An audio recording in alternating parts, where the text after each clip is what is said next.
Alright, welcome to round 9 of the FRL Division 2 Championship. Here we are in Azerbaijan, Baku, for what is shaping out to be a very exciting feature race. After a thrilling if chaotic sprint, Welting won by mere thousands. Despite having a broken front wing, he barely beat Sebi over the line in one of the most exciting sprints I've ever seen. And if the sprint was that good, this race is only going to turn out better. Now, we have a few strong forces in the top 4. Radioactive, though, I think, can put in a good fight. Kermit, after DNFing in quali, is going to be starting 9th here in the feature race. And he is going to be looking to make up even more ground after making up, I want to say, at least 10 places in the sprint. Meanwhile, some drivers who suffered unfortunate luck, such as No Limit, Big Cheese, and Yeti, all stuck at the back. They're going to look to make up for a bit of lost time. Now, Ghostly is here. No, he's not actually racing. He was spectating when the game glitched him into a seat. And so you can bet as soon as possible he's going to try and get out of the way and retire immediately.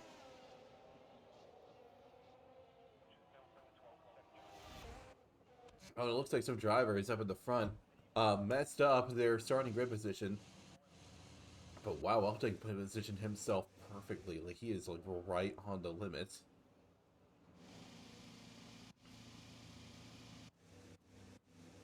So you have a lot of people getting ready. Most people are just lining up kind of straightforward.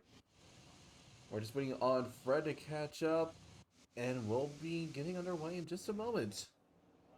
Now, it's interesting to see the formation lap, though. You can see the variety of tires here, mostly mediums, with a couple hard runners being Phil Yeti and Nankins and Ghosty on softs, but again, Ghosty's in racing, so don't worry about that one. Here we go. 5 red lights coming on for the feature race here at Baku, and it is lights on, away we go. Welting has a pretty good reaction, but so does Kirito, immediately challenging for second place going into turn 1. He's going to have to remain behind. The two getting a little bit close, and that's another pile up, and it looks like both Williams are, no, not both Williams, but Sancho and Desarnol are both out, and I think Hermit was caught up in that as well, and he already has damage, and we already have a full safety car. And yep, Kermit indeed does have damage. I can only imagine the sheer rage that he's experiencing, because he's not had great luck. But just when I thought we were going to get into some racing, we had a massive pile up and 2 drivers are already out.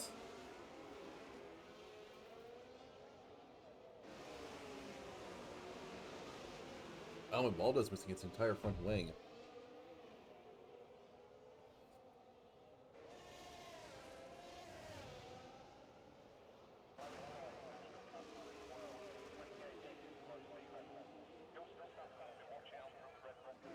Well, as long as the safety car is here, and it's going to be a couple laps before we get going again, I might as well talk about some real-life news. If you haven't... Well, if you haven't heard already, unfortunately, Queen Elizabeth has passed away today. It's very unfortunate. Formula 1... it's heavily impacted because a lot of the biggest teams and the biggest drivers hail from Britain. So they're all really feeling that pain. And honestly, Queen Elizabeth, she was a great ruler. Well, technically it's a constitutional monarchy, but you know what I'm getting at. She was honestly quite brilliant, and it's a shame that she's passed. And she'll be sorely missed for many years to come.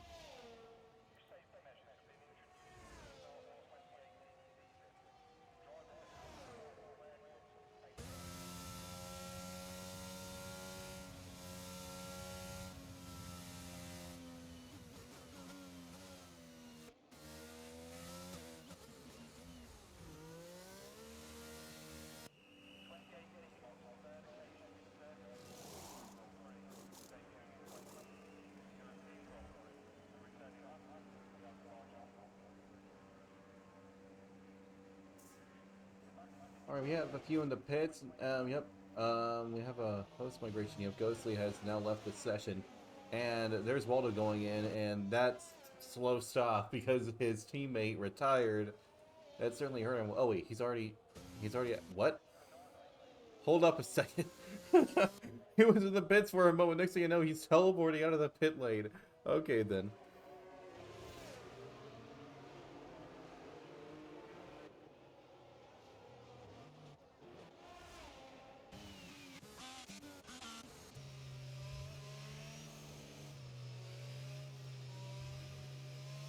Well, as long as we're sitting around waiting, let's talk about some other real-life F1 news. There are rumors that, of course, I'm pretty sure everybody's heard about the rumors of Colton Herta going to AlphaTauri.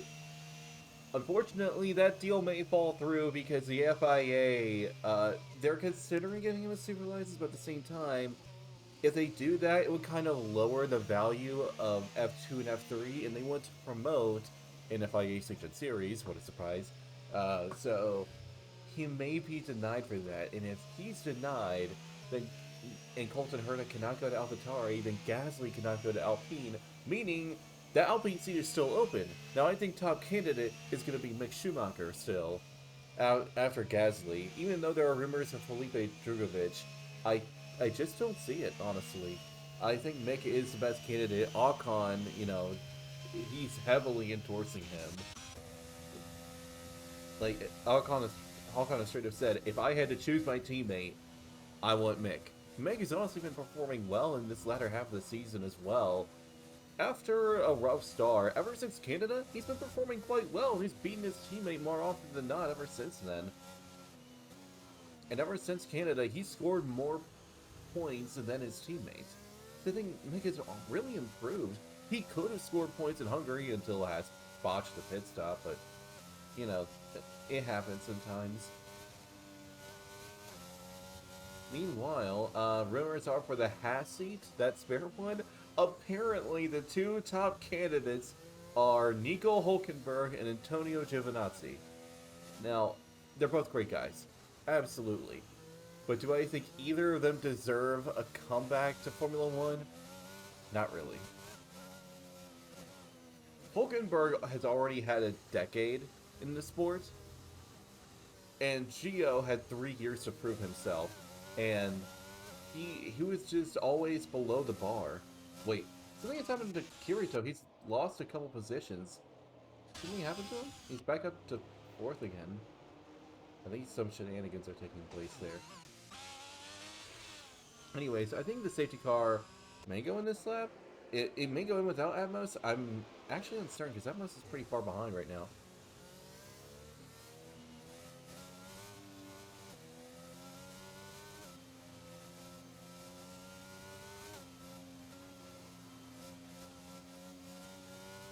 Yeah, some people have been arguing that the FIA needs to raise the points in IndyCar, and it should be the equivalent of F2. Unfortunately, while that should happen, the FIA won't do that because, again, like a lot of people who would go through F2 could just go to IndyCar because it's far easier and far cheaper to get a seat in IndyCar than F2 in actuality.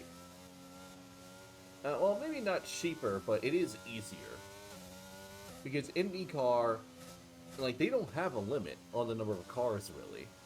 Like, a team can put in about as many cars as they want, and they can get away with it.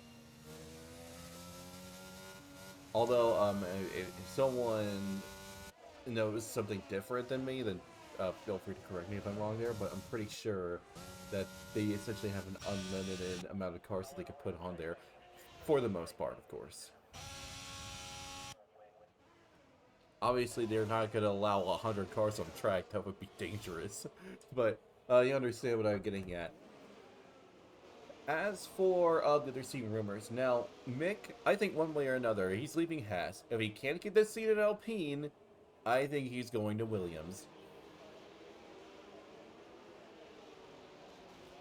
In which case, unfortunately for Gotifi, he's gone. Although at the same time, let's be real, he was a pay driver. He was a nice guy at least.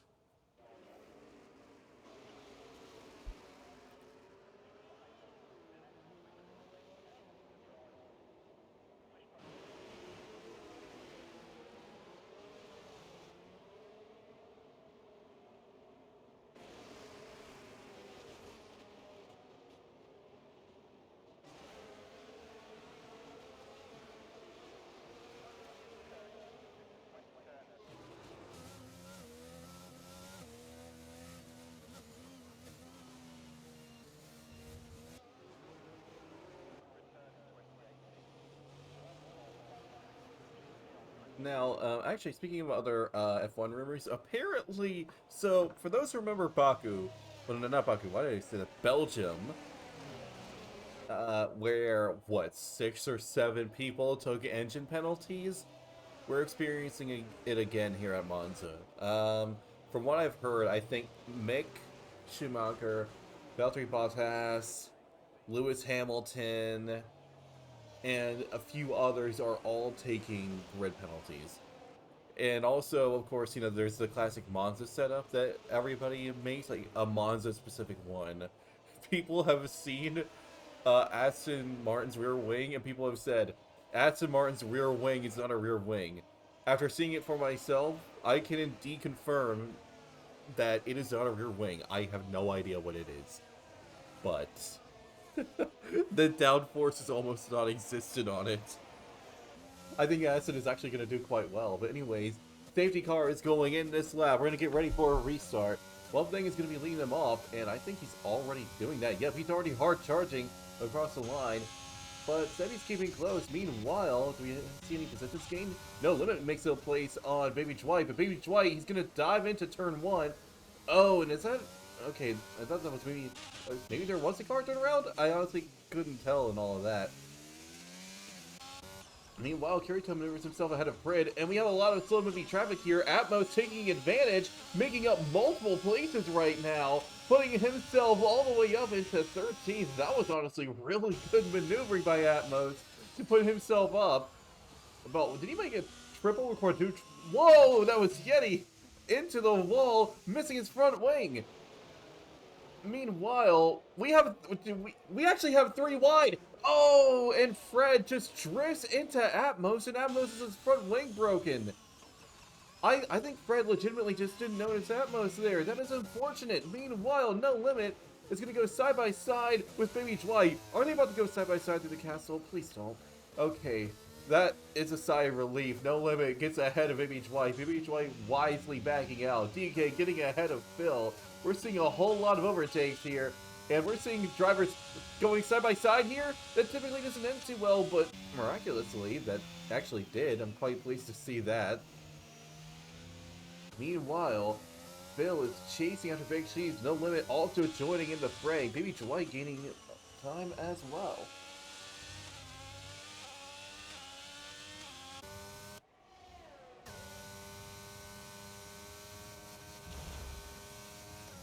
Oh, we're about to see a tussle between all 3 of these down the main straight. No Limit is going in between the both of them, attempting a double overtake. He's gotten ahead of one. Can he get ahead of the other? Going to turn 1, he does. He clears them both. That was a daring maneuver from No Limit, but he absolutely made it pay off.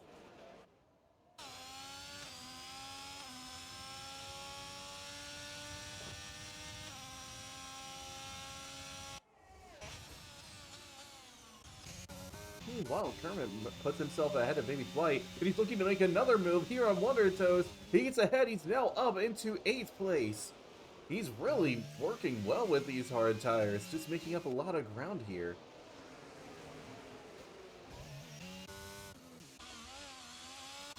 Meanwhile, Kirito, he's struggling to get past Welting, but Sebi is now getting within range. Meanwhile, we have Prid, DK, and No Limit slowly but surely making ground. I think we're about to see a fight between the 2 McLarens soon enough. But first, we have a bit of a collision between Baby Dwight and Natkins, and I think they're both missing their front wings. At least Baby Dwight is. Natkins' car actually appears to be mostly intact, but we do have a VSC activated now. Now, if a driver really wanted to take a risk here, they could take this VSC to go into the pits and get a set of hard tires and they can make it to the end. It would be a pretty big risk, but it could pay off. Would it pay off? I wouldn't say so. I mean, again, it would be a pretty risky gamble to make. But I wouldn't be surprised if one of these drivers was perhaps considering it. Welting is, he's already making his way into the pits.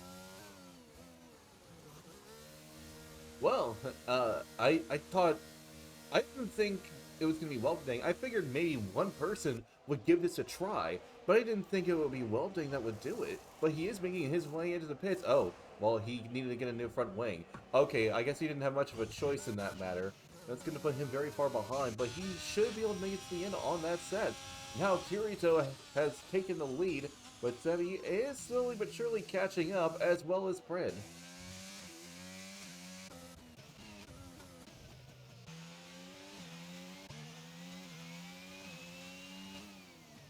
Meanwhile, Kermit is continuing to put in work with this hard tire, just milling as rapidly as he possibly can. Meanwhile, we might have a little bit of a fight out of the pit lane right here, because here comes Yeti going on the outside of Baby Dwight, and he manages to complete the move. It seems to be a fortunate race for Alfa Romeo right now, both drivers in 16 and 17.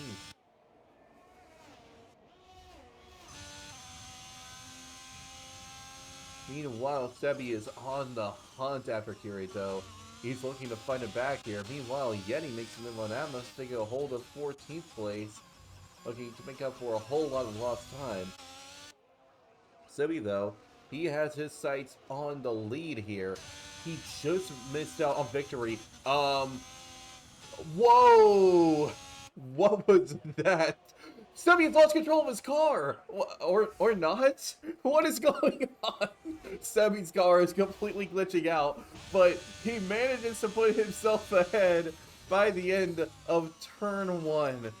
Okay, that just absolutely scared me. Kermit puts in the fastest lap of the race for a moment, but Radioactive, his teammate, beats him. AlphaTauri showing a lot of pace right now. Kermit, despite being on the hard tire, is looking very powerful. If a late safety car occurs, he could be in a prime position to take a strong result.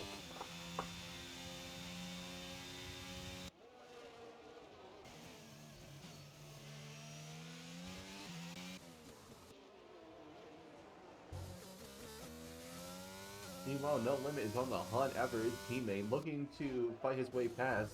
The question I'm wondering is, though, are the two actually going to fight, or a team order is going to come into play? Personally, I would prefer to see them fight, because it's always great to see a scrap between teammates. As long as it doesn't end up like the Red Bulls did in 2018 here. Oh, No Limit! Oh, No Limit pulls a Charles Leclerc. Thankfully, his car is at least still able to run, but he has a fully broken front wing, as well as... Wait, is Kermit's missing a front wing as well? Oh, that's unfortunate after all that made up ground. Wait, that's a full safety car triggered, actually. This is not the end of the world for Kermit. But now is a great time, honestly, for Sebi, Kirito, Brent, DK, No Limit to perhaps go into the pits for a set of hard tires. I mean, honestly, it would not be a bad strategy call whatsoever. I think, yeah, the hard tire could absolutely make it to the end at this point.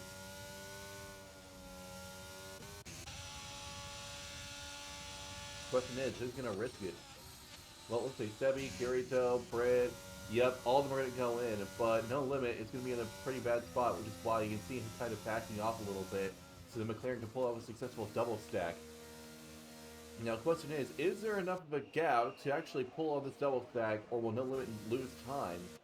Oh, he's going to lose some time anyways, but he did lose just a little bit there.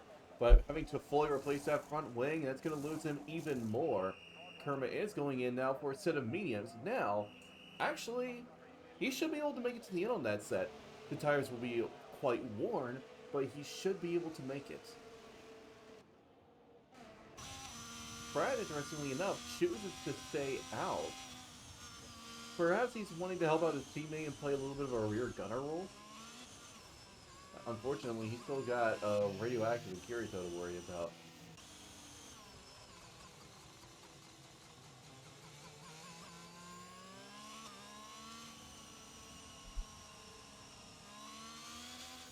Yeah, some people in the audience were kind of impressed by the quote-unquote save that Sebi made there. The car was just glitching out.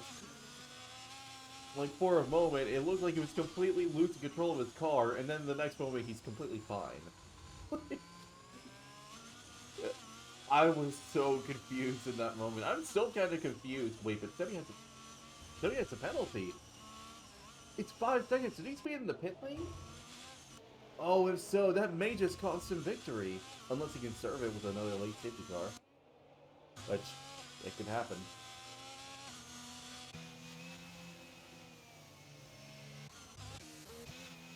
Now, here's what I find interesting. Currently, he's on the medium tire.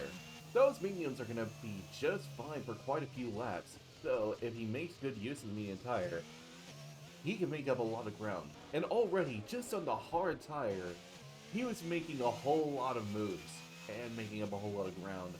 And that was on the slowest tire. So, imagine what he can do on a tire that's just a little faster.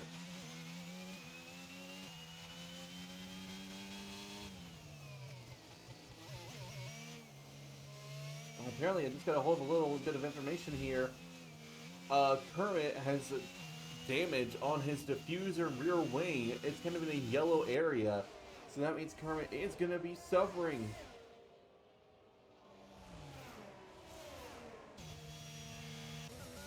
Wait, that's Fred making his way to the pits. I guess he changed his mind? Or he wanted to try and... What is his plan here? I'm curious. Okay, he is going in for a set of hard tires.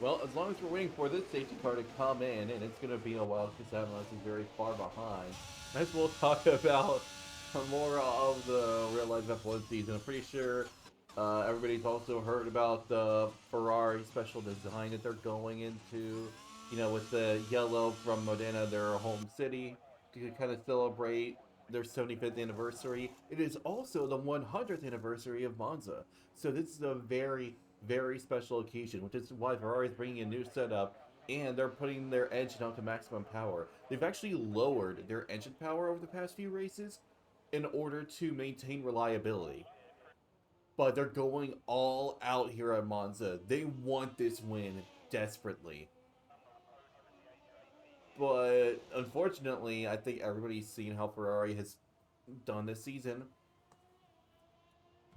It's gone from Ferrari's doing great to will Ferrari screw up to when Ferrari will screw up to how Ferrari will screw up.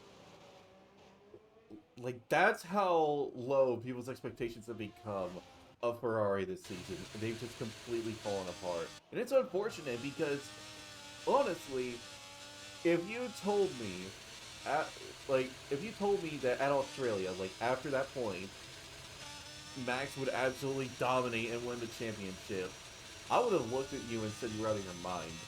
But, here we are now. Max has over 100 points of a lead. He's probably going to win the championship with like 5 races left to go.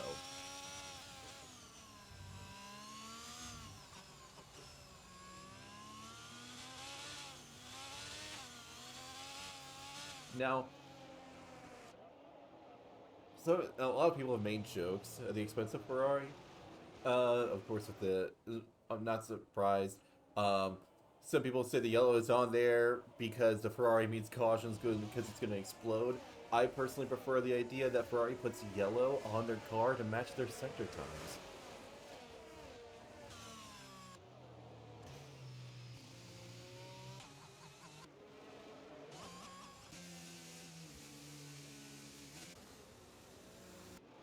Now then, as for the latter part, of course, it's unfortunate, but the Honey Badger is going to be gone from F1. He's going to be taking a year off and hope to find another seat. However, I think if he does take a year off, he's not coming back. I don't know if anyone's going to want him because Lando has just beaten him so completely and utterly that no one's going to really want him.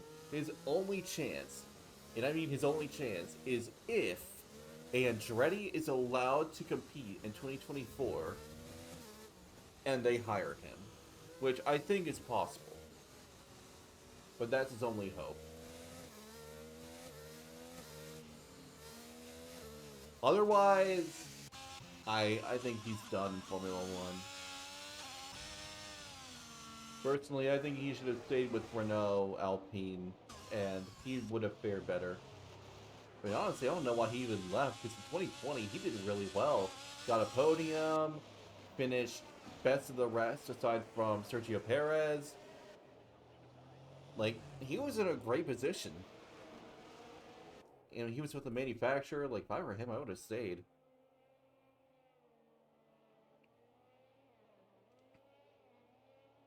But anyway, safety car is going to be in this lap.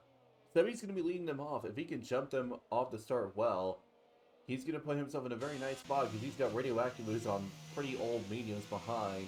And Radioactive is going to be a bit of a wall to all of them because this is where the medium tire starts to die out around about 9 laps.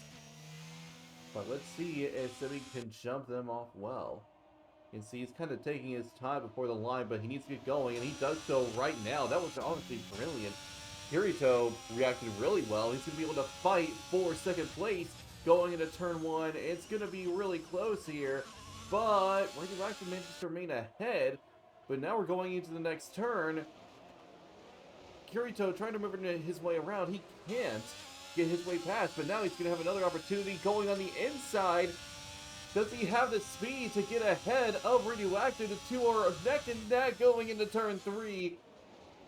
Can Kirito finally complete this move? Yes, he can. And now Brett is looking to perhaps challenge.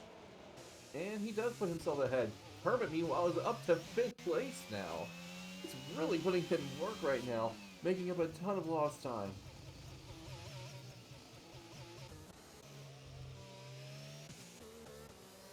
Meanwhile, Wonder Toast and Baby Dwight are going wheel to wheel here. Baby Dwight taking advantage of fresher tires. Manages to put himself ahead, but Wonder Toast is diving back on him, going to the next corner. Wonder Toast is ahead, but Baby Dwight is now ahead of him. Wonder Toast has to back out before going to the castle section.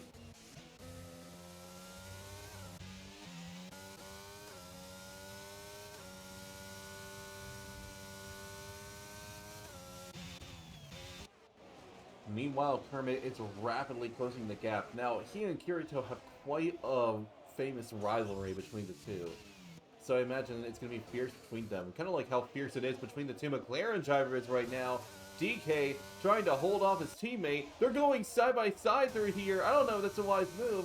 And No Limit does back off, because now he's going to get a much better opportunity down this main straight with a little bit of slipstream there. The two getting close, banging wheels for a moment. No Limit puts himself ahead into 5th place, no, 6th place. But here comes Phil, looking to make a move perhaps on them. Meanwhile, Waldo gets ahead of Welting.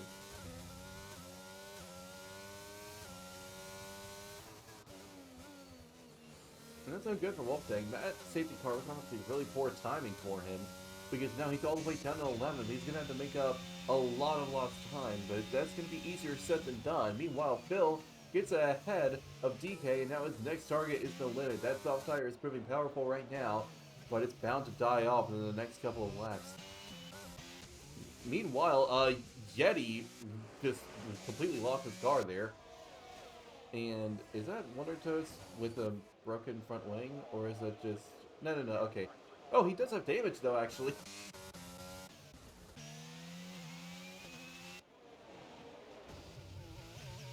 Meanwhile, Kermit is rapidly closing the gap to his teammate.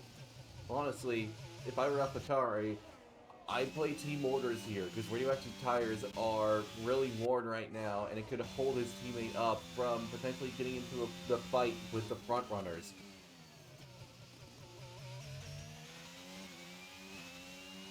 So, I mean, down this main straight, if I were radioactive, I'd just, play a little bit fair here and just back off, let him run through.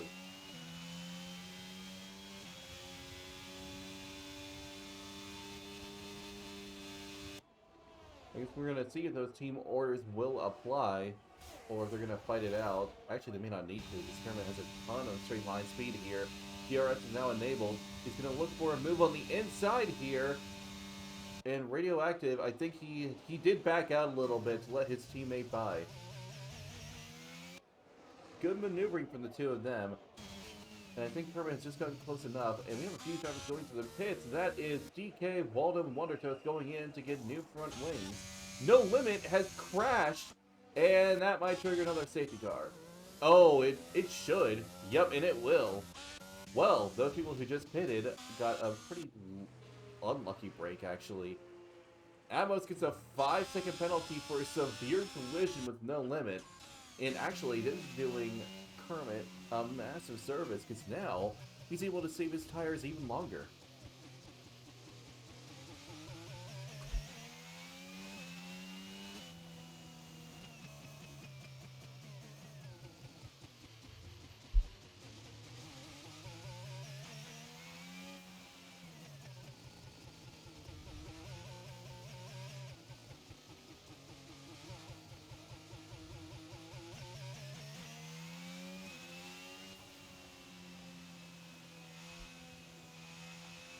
Well, I pretty much covered everything discussing silly season and Monza. So, as for other scenarios and discussions, the Red Bull Porsche deal has entirely fallen through. Porsche wanted to take up, I think, at least 50% ownership of Red Bull powertrains, and he was not, well, Red Bull was not pleased about that because, well, you know, they're one of the top teams. They're not about to give up that much to a manufacturer like that. And honestly, I think they're entirely within their right to do that. And so that deal has just fallen through. So the Red Bull Porsche deal is not happening. However, I think Red Bull could renew their deal with Honda. And I think that is the route they're going to be taking. Because, I mean, they said from the beginning, it's like, I mean, if this doesn't work out, we still have Honda, and we would be happy to work with them again. And I think they will be happy to work with them again, but that means Porsche as well. However, there are still rumors of two manufacturers wanting to join. One hailing from South Korea, the other from the USA. Now, if I had to guess, the South Korean one would be Hyundai. Hyundai? Yeah. And the other would be Chevrolet, actually. Some might say, well, what about Ford? You know, like Ford Cosworth back in the day. I think it would actually be Chevrolet, if anybody. Because, as of recent years, it seems like Chevrolet is really trying to push more in that motorsport direction, where they're more prominent in IndyCar and NASCAR. They're really trying to push more in that direction. You know, it's the same case with like the Corvette. They finally made a mid-engine. I think Formula One would be a great next step for them if they're really trying to make themselves the performance car brand of the US.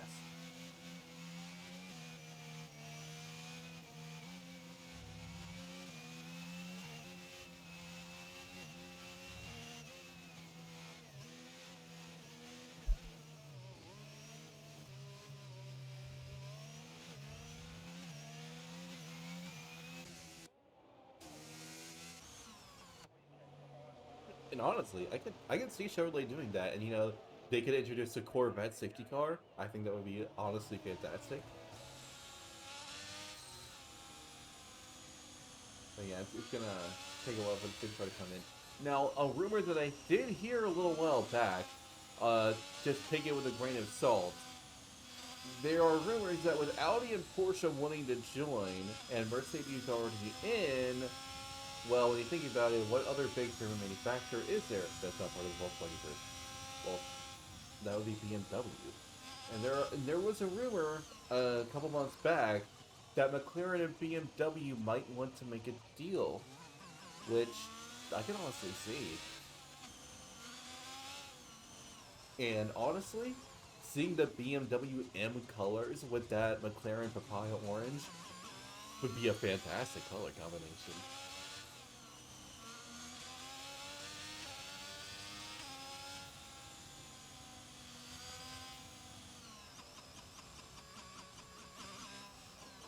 Although apparently, if these manufacturers are going to do that, they need to make a commitment by the end of this year, I think. Something along the lines of that.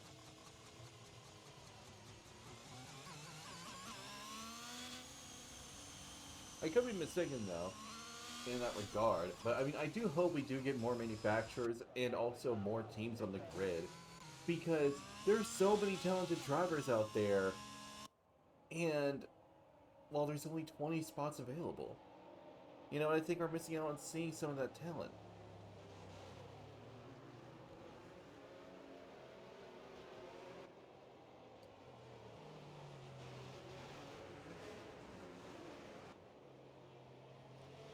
No, Hyundai, I can see it. Now, another one that might happen. Well, actually, you know what? Never mind on that one. I was thinking of another South Korean company, but I doubt it. Now, if I were to guess on other manufacturers that might show interest, this may seem completely insane, but I think another Japanese manufacturer could happen. Again, like, that's wild speculation on my part. But, you know, maybe Toyota want to try and make a return. Though, I doubt that. Maybe Nissan, because they do have a Formula E team. But, again, like, I have doubts on that one. Now, some say the American manufacturer might be Dodge. I doubt that. I highly doubt that, because Dodge, they're really only interested in drag racing. And Mopar, and all of that.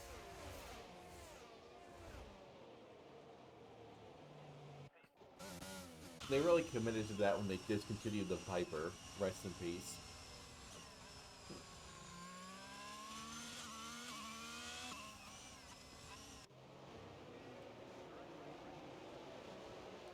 Oh, and also, actually, while we're here looking at the Alfa Romeo, uh, I'm pretty sure everybody has heard about the Audi deal with Sauber. Due to that, Alfa Romeo is going to be leaving the sport after this year.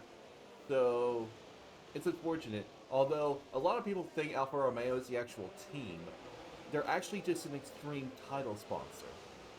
Kind of like how Aston Martin was a major sponsor for Red Bull Racing in 2020. That's a great example. But for this, they're gonna revert back to Sauber.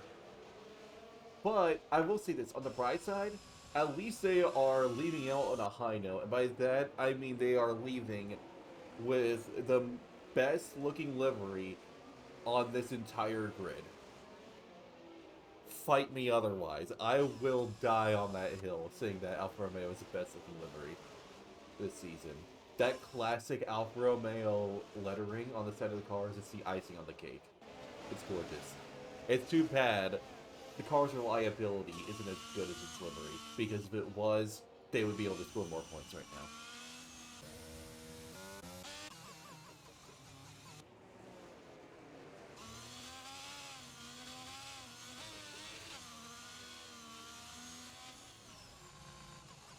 Some people think that the South Korean manufacturer might be Kia to F1. I'm gonna be honest.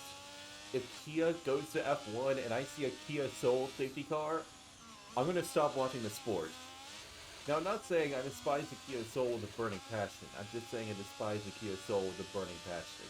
Anyways, with all that discussion out of the way, safety car is finally going to be in this lap. We're going to be able to get back underway once again. And I think Kermit's in a great position to make some moves. But Sebi, once again, is going to be leading them off. And he's going to have to do it well, because otherwise Kirito's immediately going to fight him off the start. You can see Kirito's ready to go. He's waiting for an opportunity. But Sebi jumps in quite well. Kermit doing his best making up a bit of ground. Radioactive is actually going to fight Phil going into turn one. It's going to be close for the two of them. But Radioactive completes the move. Oh, and up ahead, we have a lot of cars scrambling behind. Oh, I think we may have, almost a pile up there. We have cars going side by side here. That is Wolfgang maneuvering himself ahead of Atmos. Meanwhile, Wondertone gaining, and that's Kermit putting himself ahead of Frid. Now, he's getting ready to go face-to-face with his arch rival, Kirito. And I have a feeling you're going to see a spectacular scrap between those two. Meanwhile, Phil puts himself ahead of Radioactive, put himself into 5th place. And honestly, that medium tire it's gonna be strong right up until the end. Phil's in a really great position to have a fantastic performance. I think he could very well end up on the podium. Oh, something that's happened to Radioactive. He's completely gone into the wall. And that's a broken front wing for him as well. That's unfortunate. And that's going to put him out of the points unless another safety car happens. Although if another safety car does happen, I have a feeling everybody's going to go in for a set of soft tires. Well, they gets crashed, and that might be a full safety car.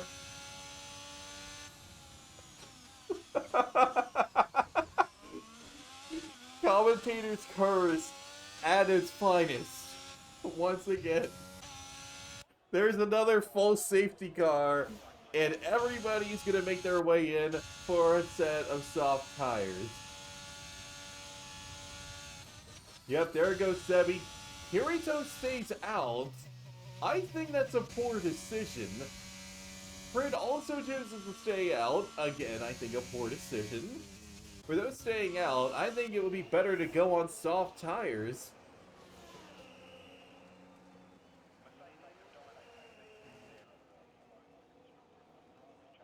Interestingly, about half the grid went in for softs, the other half chose to stay out. And this might work out in Kirito's favor. He could very well win this, and the two LPs are now in the podium places, but it really all depends on when the safety car comes in. If it comes in by lap 21, then they'll have a good few laps. DRS will be enabled on lap 23, which means we'll have 4 laps of DRS. And that can make a world of a difference for drivers like Kermit and Sebi and Waldo, who I imagine will be able to make up a lot of ground.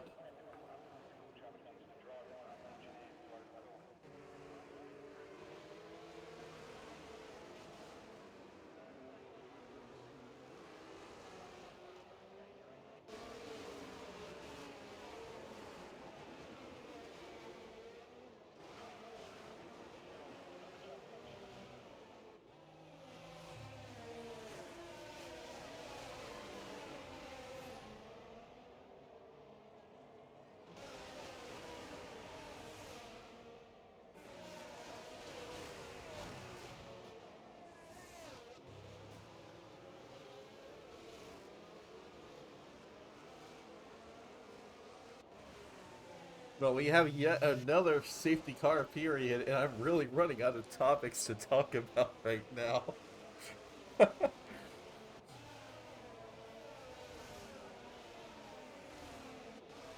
Let's see here. Speculation into next year's season. Who do I think is going to improve? Who do I think is going to drop down? I think McLaren is going to make a good step forward at the start of next season, as well as Mercedes. Mercedes, I think, is going to drop their no side pod design and go for something a little bit more conventional. But if they do, that's going to be even more resources, and I think they are actually going to drop down a little bit. So we could see Mercedes kind of stuck in the midfield for a little bit. McLaren, I think, is going to make a step forward, as well as Alpine. But of course, Alpine is going to suffer from their little driver issue going on. Ferrari, I don't know. I have no idea how Ferrari's going to do. At this point, their slogan is maybe next year. So I don't know. Red Bull, they're going to be on a dominant streak until 2026, I bet. Until that new engine regulation hits. But I think they're going to be dominant up until that point. Which means I think Max could actually be a 5-time world champion.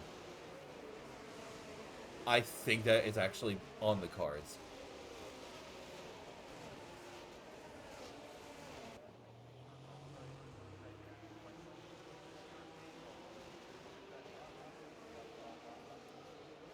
As for other teams, I think Aston Martin and Williams are both going to slowly make their way up the grid. Haas is going to continue to flounder unless he makes some major changes. AlphaTauri is going to find some improvement here and there as they get the trickle down from Red Bull. Alfa Romeo Sauber, now once they get that nice Audi funding, And they also get those much better facilities that Audi is building. I can see them making up a lot of ground. But yeah, for the most part, I think you're going to see a couple places change. I think Williams has really taken a step in the right direction this season. Even though they're going to finish lower in the constructors than they did last season. They finished 8th last season. They're going to finish last this season, I think. But they are much closer to the front than they were last season. They've closed the gap, and that's a good step. And I think they're going to do it even more next season. I think Albon is going to be able to bring home some good points with whoever his teammate is going to be. But anyways, the safety car is in this lap, hopefully for the last time. And we're going to be able to get back underway.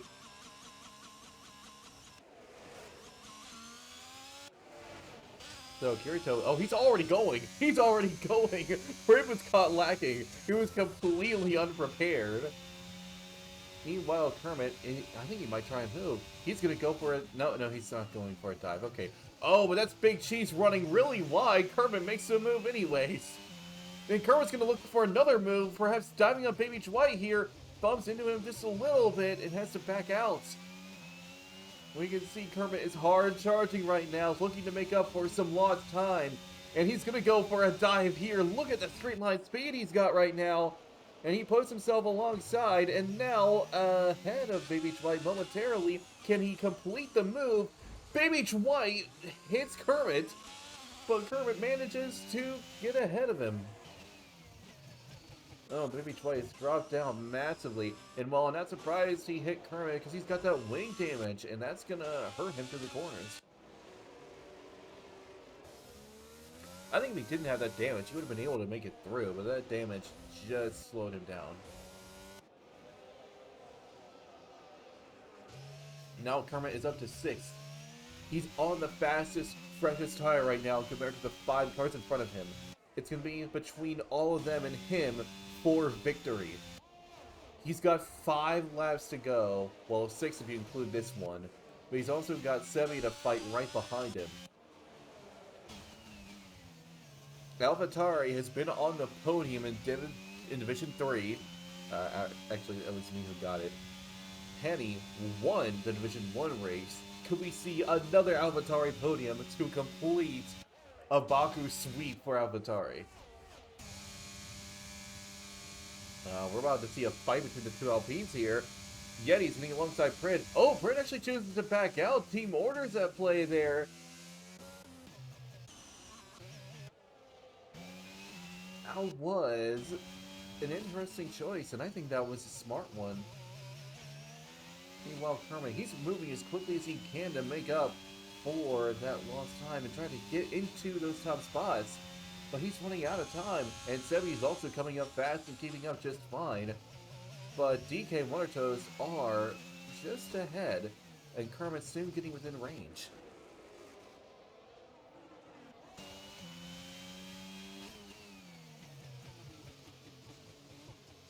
Oh, and Kermit just completely messed up that turn there.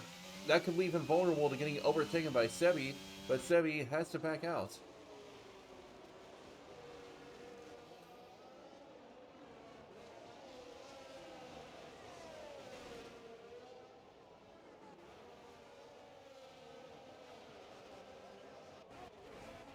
Meanwhile, Yeti's actually closing the gap to Kirito here. But there's a gap starting to form between Prid and DK.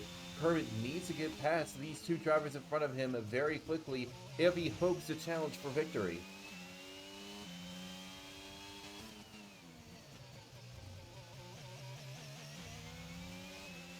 He's showing a lot of pace right now, but does he have the straight line speed necessary? Well, he does also have damage, and we have to keep that in mind. He has rear wing and rear diffuser damage, and that's going to slow him down. But he's still pushing as hard as possible. He might be able to attempt a dive here, but he simply can't. He bumps into Wondertoes for a moment, but looks like nothing came of it, and that's good. Kirito bumps into Yeti. Once again, nothing comes of it. We can see Kermit, he's got a good opportunity here to potentially get past. Pushing as hard as he can. Can he put himself alongside? Yes, he can. He's going to make a dive here going into turn 3. It's going to be close here, but Kermit still alongside. Oh! Kermit was still alongside, and Wonder Toast just turned in on him. Kermit is now entirely missing his front wing, and his hopes of victory are now completely dashed. And, well, this isn't good for Sebi because, well, now he's going to get held up. Oh, but that's Waldo hitting the back of him. And that's Phil with a broken wing. Absolute chaos going on right now. Well, and suddenly, just like that, all those soft runners are now out of the equation for this victory. I think Yeti has this. Now, it's all a matter of, can Fred get past Kirito? Kermit has retired. Did he crash? Oh, he did. Yep, he hit the wall. But it's too late for a safety car at this point, even though that would most certainly trigger one. Yeah, but look at the gap that's formed. Looks like those front runners who chose to stay out made a wise choice. Meanwhile, though, Fred is rapidly gaining on Kirito here. He's got that DRS giving him a massive hand. And Kirito is suffering right now with a bit of a pace deficit compared to the others.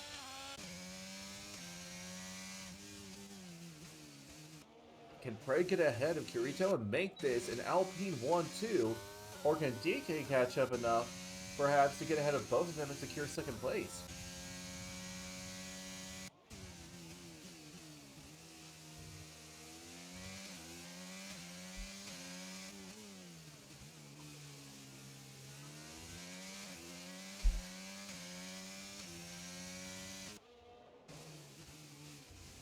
Fred is keeping in very close touch with Kirito, and that's good.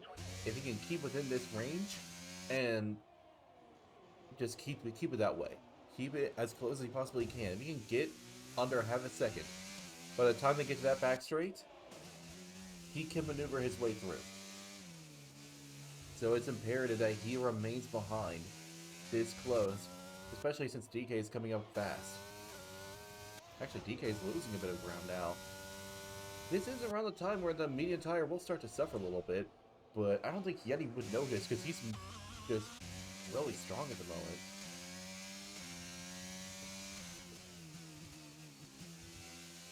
And this Fred is most certainly close enough to attempt a move here.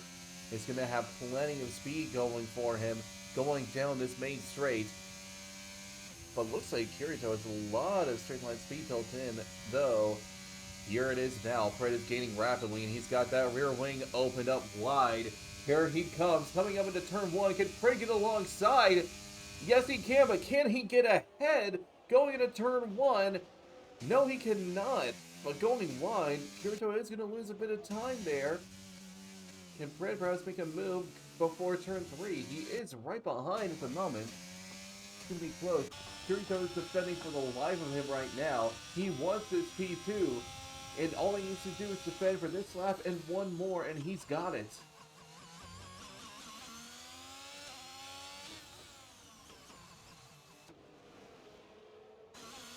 Oh wait, that was Fred. He got a massive snap of oversteer there. I think that mistake may have just cost him that second place.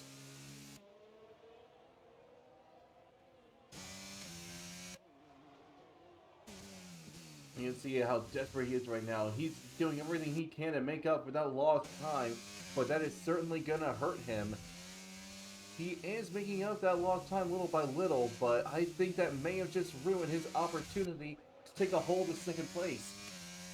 Let's hear him make a massive mistake in just a moment. Fred, I think, is gonna have to settle for third, actually. Maybe not. I guess we're gonna find out.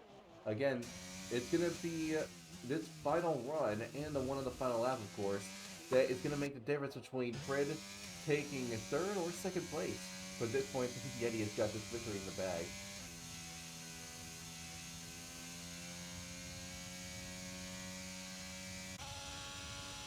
Now, one thing that is important to note is that Fred has more ERS than Kirito. Fred will have one more shot down that back straight, but he doesn't make it count. He can also make the move by turn 3 if he puts in everything, but it's going to be close. He's running out of time here. He can't afford to make a single mistake.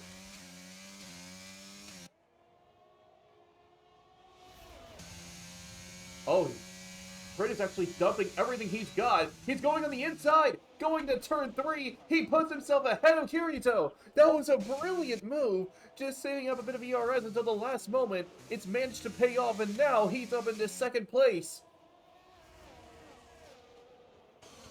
Although I imagine in Kirito's mind, this fight is not over yet. He's going to keep as close as he possibly can. Perhaps get him down on that final straight. And still, DK is right behind. Could he clear the both of them, perhaps? It's all down to this, because DK does have a little bit more ERS here, but Fred is saving up plenty himself. Actually, I think he's still got a bit more ERS than Kirito. Yep, Kirito's burning everything he has left. Well, Fred is saving up a little bit more here, and I think that's a smart decision.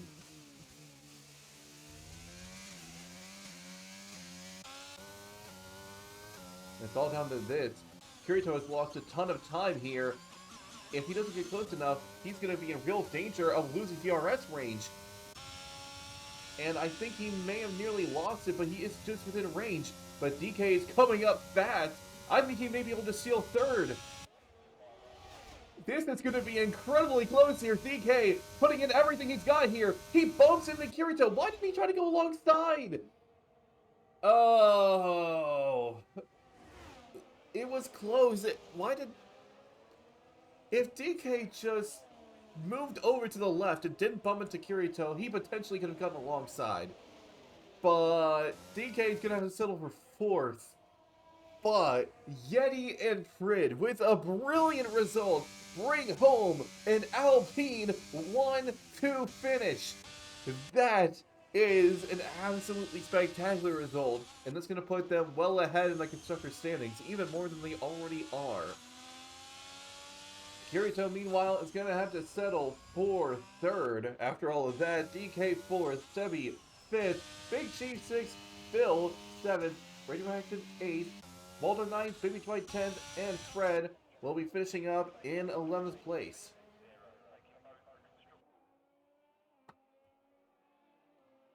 And keep in mind this incredible comeback drive. Yeti, he started at the back of the grid, P20, all the way up to P1. What a heroic drive.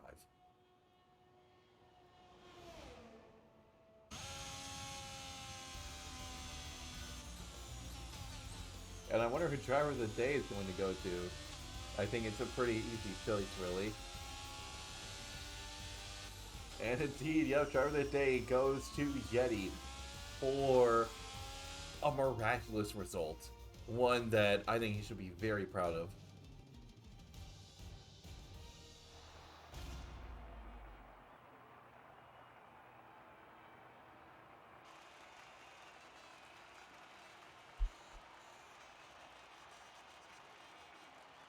What a fantastic result for Yeti, making one of the most incredible comeback drives in this entire season. His teammate right behind him to take a 1-2 for the Endstone outfit.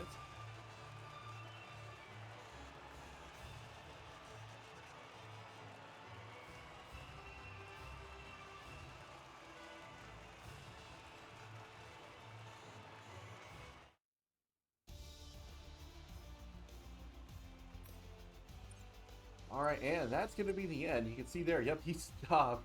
Well, he started 20th and jumped all the way up. A brilliant drive from Yeti to take home a brilliant victory. One of the most incredible drives I've seen, and one of the best races that I've seen in a little while. Though the racing is going to get even better as we head next week to the Circuit of Speed, Monza. We'll be seeing you all then. I've been Mock Mage, and I'll be seeing you all next time.